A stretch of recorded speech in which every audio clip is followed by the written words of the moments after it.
사람은 변한다고 생각하시나요? 변하는 것을 보신 적이 있으신가요?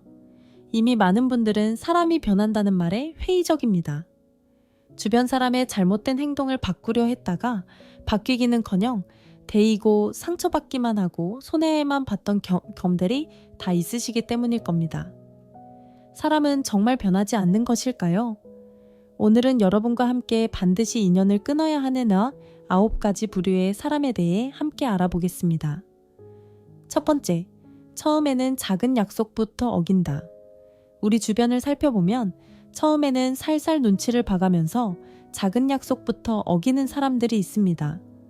이들은 점점 상대방의 반응을 살펴보고 결국 더 큰 약속도 지키지 않게 됩니다. 특히 돈과 관련된 약속을 잘 지키지 않으며 친구끼리 세세하게 따지지 말자며 약속을 어기는 것을 대수롭지 않게 여깁니다. 이런 말을 듣는 사람은 자신이 너무 꼼꼼하게 굴까봐 말을 못하게 되고 가끔은 이미지를 위해 참기도 합니다. 하지만 이렇게 참아주면 상대방은 더 마음대로 행동하게 됩니다. 시간 약속은 물론 일을 자기 뜻대로 진행하려고 하며 인간 관계 속에서도 이런 사람 하나 때문에 약속도 자주 바뀌고 해야 할 일도 미뤄지게 됩니다. 인간 관계에서는 작은 약속도 소홀히 여기면 절대 안 됩니다. 작은 약속을 잘 지키지 못하는 사람이 어떻게 큰 약속을 지킬 수 있을까요? 믿을 수 없는 사람들의 주요 특징 중 하나는 사소한 약속을 잘 어기는 것입니다. 이들은 작은 약속은 대부분 지키지 않거나 쉽게 마음을 바꾸는 행동을 보입니다. 이들과 돈 거래를 하면 절대 안 됩니다. 이들은 대출이나 빌린 돈을 약속한 날짜에 갚지 않거나 인간관계에서 공동으로 지불해야 할 비용을 어떻게든 안 내려고 행동합니다. 다른 사람들의 노력과 돈, 시간을 존중하지 않으며 상대방의 입장이나 감정을 고려하지 않습니다. 이들과의 관계에서는 감정적으로도 물질적으로도 반드시 손해를 볼 수밖에 없으며 반드시 거리를 두어야 합니다. 이런 사람은 쉽게 변하지 않습니다. 두 번째, 아는 사람이 많다고 강조한다. 인생을 살아가면서 절대 실패하지 않는 방법 중 하나는 유명한 사람과 친하다고 시도 때도 없이 자랑하는 사람을 반드시 조심해야 한다는 것입니다. 이런 말을 하는 사람은 실제로 유명인과 친하지도 않고 알더라도 말을 주고받는 사이는 아닐 가능성이 큽니다.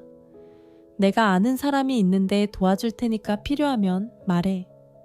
같은 말을 시도 때도 없이 반복하지만 한 번도 이루어진 적이 없습니다.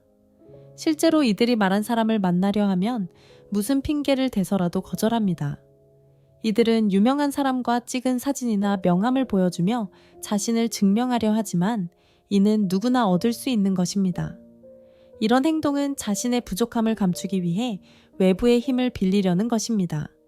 이들은 거짓말이나 과장된 이야기를 통해 자신의 가치를 높이려 하며 이는 실제 능력이 부족하기 때문입니다. 이들의 말을 그대로 믿는 것은 같이 망하자는 것이나 마찬가지입니다. 이들은 자신의 이익을 위해 다른 사람을 속이려는 경향이 있습니다. 그래서 사람을 판단할 때는 인맥 대신 그 사람의 실제 행동과 능력을 보는 것이 중요합니다. 세 번째, 뱉은 말을 항상 까먹는다. 사람은 가끔 자신이 한 말을 잊어버릴 때가 있습니다. 그렇다고 해서 그 사람이 무조건 믿을 수 없는 사람은 아닙니다. 바빠서 혹은 건망증 때문에 자신이 한 말을 기억하지 못할 때가 많습니다. 하지만 이런 일이 반복된다면 주의가 필요합니다. 때로는 자신에게 불리한 말을 잊어버리기도 하고 일부러 기억하지 않으려 할 수도 있습니다. 하지만 진짜 문제는 책임감 없는 행동입니다. 중요한 약속을 잊어버리거나 자신이 한 말을 부정하는 사람과는 당연히 신뢰를 쌓기 어렵습니다. 책임감 있는 사람은 자신의 행동에 대해 책임을 지고 문제가 생겼을 때 해결하려는 노력을 보입니다. 믿기 어려운 사람은 자주 자신의 말을 번복하거나 다른 사람에게 혼란을 주는 경우가 많습니다. 이들은 거짓말을 하거나 사실을 왜곡하여 자신의 책임을 피하려고 합니다. 이런 행동은 다른 사람들에게 신뢰를 잃게 만들고 결국 대인관계에 악영향을 미칩니다. 사람을 판단할 때는 그들의 말뿐만 아니라 행동을 보아야 합니다. 신뢰는 단순한 말이 아니라 행동으로 보여지는 것입니다. 사람에게 중요한 것은 책임감과 진실성입니다. 네 번째, 성격이 오락가락한다. 많은 사람들은 성과학, 즉 착한 사람과 나쁜 사람의 경계가 명확하다고 여깁니다. 그러나 실제로 이 경계는 흐릿합니다. 특히 자신의 이익을 위해 타인에게 접근했다가 이용 가치가 사라지면 갑자기 차가운 태도로 돌변하는 사람들이 주변에 존재합니다. 이들은 인간관계를 사람과 사람 사이의 감정이 아닌 오로지 이익과 손해의 관점에서 바라봅니다. 상대방과의 관계는 자신에게 어떤 이익을 가져다 주는지, 그 이익이 언제까지 지속되는지에 따라 관계를 유지하는 기간이 달라집니다. 때로는 자신의 이익을 위해 착한 척하며 다가왔다가 상대방의 이용 가치가 사라지면 무서울 정도로 차갑게 돌아서는 사람을 만나기도 합니다. 특히 못되고 영악한 사람들은 이 패턴을 반복하며 차갑게 돌아섰다가 다시 접근하는 경우가 많습니다. 이용할 수 있는 기회가 보이면 다시 착한 척하며 다가오는 사람들은 주변에 종종 존재합니다. 보통의 사람들은 상대방을 속이거나 이용했을 때 미안함, 부끄러움, 양심의 가책을 느끼지만 이러한 사람들은 그런 감정조차 느끼지 않습니다. 그들에게는 상대방을 이용하는 행동 자체가 아무 문제가 되지 않으며 그때는 실수했다고 치부하고 넘어가기도 합니다. 이로 인해 발생하는 결과나 상대방의 감정에 대해서도 무감각하고 그들의 행동은 상대방에게 큰 상처를 남깁니다. 이런 사람들은 결국 인간관계에서 상처만 주기 때문에 반드시 거리를 두어야 합니다. 그들은 상대방의 감정이나 생각을 무시하거나 중요하게 생각하지 않으며 상대방이 부정적인 반응을 보이더라도 거의 영향을 받지 않고 민감하게 반응하지 않습니다. 이들은 자신이 원하는 대로 상황을 만들고 그에 맞춰 행동을 바꾸며 언제든지 자신이 유리한 상황으로 변환하려 합니다. 영악한 사람들의 가장 큰 특징은 일관성이 없다는 점입니다. 그들의 행동은 자기 모순적이고 자신에게 이익이 될 상황이라면 주저하지 않고 말을 바꾸고 행동을 바꿉니다. 그들은 감정이나 원칙보다 순간적인 이익을 추구하기 때문에 신뢰할 수 없습니다. 예를 들어 누군가를 이용하고 떠났다가 다시 돌아오려고 할 때 절대로 그런 사람을 받아주지 말아야 합니다. 한 번은 어렵지 않지만 두 번은 무척 쉬워지기 때문입니다. 그들이 돌아오는 이유는 다시 그 사람을 이용하려 하기 때문이며 그들의 목표는 항상 자기 자신만의 이익입니다. 무책임한 행동은 대인관계에서 중요한 문제를 일으킬 수 있습니다. 영악한 사람들은 무책임함을 숨겨놓고 전략적으로 자신의 이익을 추구합니다. 무책임이란 자신의 행동이나 결정이 불러오는 결과를 외면하거나 책임을 회피하려는 태도를 의미합니다. 예를 들어 약속을 어기거나 태만으로 인해 타인에게 피해를 줬음에도 불구하고 자신의 잘못을 인정하지 않고 오히려 상대방에게 책임을 전가하는 경우가 많습니다. 이런 사람들은 자신의 실수를 숨기고 거짓말이나 임시 변통으로 책임을 회피하며 신뢰나 약속을 쉽게 버립니다. 무책임한 행동은 크게 두 가지 유형으로 나눌 수 있습니다. 하나는 단순한 무지에서 비롯된 경우로 이런 사람들은 실수를 인정하고 반복하지 않으려 노력합니다. 다른 하나는 전략적으로 무책임한 사람들로 이들은 자신의 이익을 위해 타인을 이용하고 그로 인해 타인에게 피해를 끼칩니다. 이들이 행동하는 방식은 실질적으로 영악함의 또 다른 이름으로 자신의 이익을 추구하기 위해 타인을 속이거나 희생시키는 것입니다. 무책임한 행동은 결국 자신뿐만 아니라 타인에게도 해를 끼칩니다. 타인에 대한 책임을 회피하면 결국 신뢰를 잃게 되고 인간관계에서 고립될 수밖에 없습니다. 이런 사람들은 장기적인 결과를 고려하지 않고 순간적인 이익에만 집중하며 타인에게 피해를 주기 때문에 결국 자신도 그 피해를 고스란히 받게 됩니다. 과거에도 무책임한 행동은 사람들 사이의 신뢰를 파괴하고 관계를 망가뜨리는 주요 원인 중 하나였습니다. 사람들이 약속을 지키지 않거나 도덕적 책임감을 느끼지 않으면 결국 사회적 신뢰가 무너지고 관계가 약화됩니다. 우리는 이런 무책임의 유혹을 뚫고 책임감 있는 삶을 살아가야 할 의무가 있습니다. 여섯 번째, 남이 잘해주는 것을 권리로 여기는 사람도 문제가 됩니다. 이들은 주변 사람들이 해주는 선의를 점점 당연하게 여기며 마치 자신이 그것을 누려야 할 권리인 것처럼 행동합니다. 처음에는 착한 사람이나 예의를 지키려는 사람에게 다가가지만 시간이 지나면서 점차 그런 태도가 변해돼 갑니다.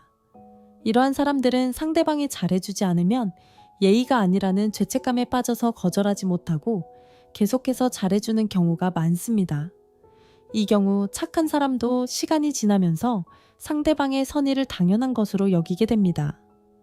결국 이들은 자신이 원하는 대로 상대방이 행동해야 한다고 생각하게 되며 그로 인해 문제를 일으킬 수 있습니다.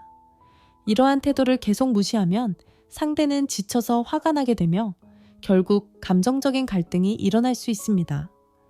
이때 처음에 조짐이 보일 때부터 멈추거나 거리를 두는 것이 중요합니다. 요청하면서 잘해주는 것이 당연한 것이 아님을 받아들이게 해야 한다.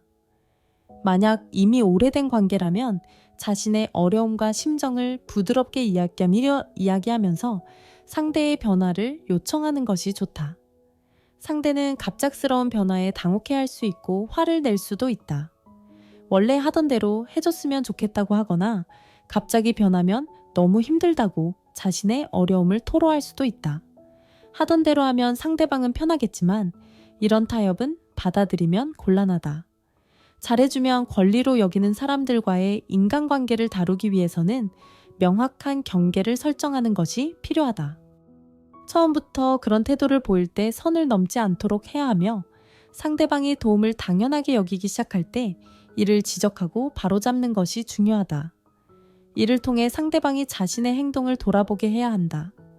대화 중 자신의 말을 가볍게 여기거나 중간에 말을 끊는다면 기분이 좋지 않을 것이다. 사람이라면 누구나 자의식이 있기 때문에 누군가 자신을 무시하고 말을 끊으면 자존감에 상처를 입게 된다. 상대방은 홀대받았다는 느낌을 받게 되고 내 말을 끊는 사람은 무례한 사람이 되어버린다. 물론 그 사람이 무슨 말을 할지 알 것 같고 늘 같은 얘기만 하기에 말을 끊었다 하더라도 이런 행동은 그저 자기중심적인 사고이다. 왜냐하면 이런 행동은 상대방이 말할 결론을 안다는 오만을 보여주고 대화의 주도권을 빼앗는 무례를 나타낸다. 그렇기에 상대방도 자신을 낮춰보는 행동임을 단박에 눈치채고 기분이 나빠진다. 만약 정말 시간이 없다면 양해를 구한다면 그나마 이해되는 면이 있지만 양해도 구하지 않고 말을 갑자기 끊거나 건성인 태도로 미안하다고 말하며 바로 말을 끊어버리는 것은 그 상대방이 친하든 안 친하든 상관없이 상당히 무례하고 불쾌하게 만드는 행동이다. 의견이 다르거나 별로 듣고 싶지 않아서 등등의 이유로 상대방의 말을 중간에 끊거나 자기 말만 하는 것은 상대방의 말을 가치 없다고 여기는 행동이며 이런 태도는 그냥 싸움을 부르는 태도나 마찬가지이다. 성격 좋다고 인정받는 사람들은 절대 이런 무례한 행동을 하지 않는다. 상대방의 말을 끊지 않고 경청하려 노력한다. 대부분의 인간관계에서는 잘 들어주기만 해도 좋은 점수를 받을 수 있으며 잘 들어주는 사람은 그만큼 인간관계를 쉽게 만들어 나갈 수 있다. 상대방의 행동이나 생각에 간섭하며 오지랖을 부리는 사람은 남들의 목표나 꿈에는 관심도 없고 오로지 자신의 목표와 꿈을 더 중요하게 생각하는 사람이다. 상대방은 자신이 덜 중요하게 여겨지기에 당연히 불쾌할 수밖에 없다. 통제하려는 행동의 뿌리에는 자신이 모르는 오만이 있다. 이런 사람들은 자기 자신이 대단히 뛰어나고 남들은 자신을 따라오지 못한다고 생각하지만 세상은 넓고 사람은 많다. 그렇기에 얼마든지 자신보다 더 뛰어난 사람이 많다. 그런데 자신이 얼마나 잘났다고 남을 통제하려고 한단 말인가? 남들을 자신의 기준으로 맞추려 한다면 그 사람은 아무리 발전해봐야 자기 자신만큼만 발전한다. 우물안 개구리라는 말이 딱 맞다. 만약 더 뛰어난 사람이 이러한 사람을 본다면 그 사람의 편협한 사고와 오만한 사고를 보고 거리를 두려고 할 것이다. 세상에는 다양한 의견과 문제를 지혜롭게 해결하는 방법이 있다. 남들이 절대 그렇게 해선 안 된다고 말하는 방법으로 사업에 성공한 사례도 있고 비주류의 방법으로 실험에 성공해 노벨상을 받은 사례도 있다. 그렇기에 세상에 정답은 없다는 말이 있다. 자신의 생각은 그저 정답이 아닌 여러 가지 방법 중 하나일 뿐이다. 오히려 간섭당하고 있는 상대방의 생각이 더 좋은 방법일 수 있다. 그렇기에 어떤 경우에도 자신만 옳다는 생각은 버려야 한다. 잠시 오만한 생각을 접어두고 열린 마음을 가지고 상대방의 말에 귀를 기울인다면 인간관계는 더욱 좋아질 수 있다. 만일 내가 어쩔 수 없이 통제가 요구되는 직장이나 상대방의 안전을 위해 통제가 필요한 상황이 아니라면 다른 사람을 내 기준대로 내가 생각하는 대로 간섭하려 드는 것은 무조건 삼가야 한다. 참아주는 일을 무시하고 만만히 보는 사람이 있다. 이런 사람들은 정말 잘못 배운 사람들이다. 참아주는 것은 약한 것이 아니다. 참는 것은 때로는 상황을 냉정하게 분석하고 자신의 감정을 잘 다스리는 것이다. 조절하는 능력의 표현일 수 있으며 장기적으로 손해를 막고 관계 유지에도 현명한 경우가 많습니다. 따라서 참아주는 사람들의 행동을 잘못 해석하여 그들을 만만하게 보는 것은 성숙하지 못한 행동입니다. 실제로 상황에 따라 약해서 참는 경우도 있지만 약하다고 해서 함부로 대하고 만만하게 보는 것도 역시 성숙하지 못하고 비열한 행동입니다. 이는 참 못 배운 행동이라고 할 수 있습니다. 참는 사람들을 만만하게 여기는 태도는 결국 존중과 이해의 부족을 의미하며 이런 태도는 결국 자신에게도 해로울 수 있습니다. 참는 사람들은 언젠가 한계를 느끼고 폭발할 수 있으며 그 결과는 관계의 파탄으로 이어질 수 있습니다. 그러므로 참는 일을 존중하고 이해하는 태도를 가지는 것이 중요합니다. 존중과 이해는 모든 건강한 인간관계의 기본입니다. 만약 서로를 존중하고 이해하지 못한다면 그 관계는 오래가지 못할 것입니다. 따라서 우리는 참는 사람들의 내면의 힘을 인정하고 그들이 보여주는 인내심에 감사해야 합니다. 존중과 이해를 바탕으로 한 관계는 더 깊고 의미 있는 관계를 만들어갑니다. 오늘 함께 알아본 지혜에 대한 의견은 댓글로 남겨주시기 바라며 영상은 이것으로 마치도록 하겠습니다. 항상 시청해 주셔서 감사합니다.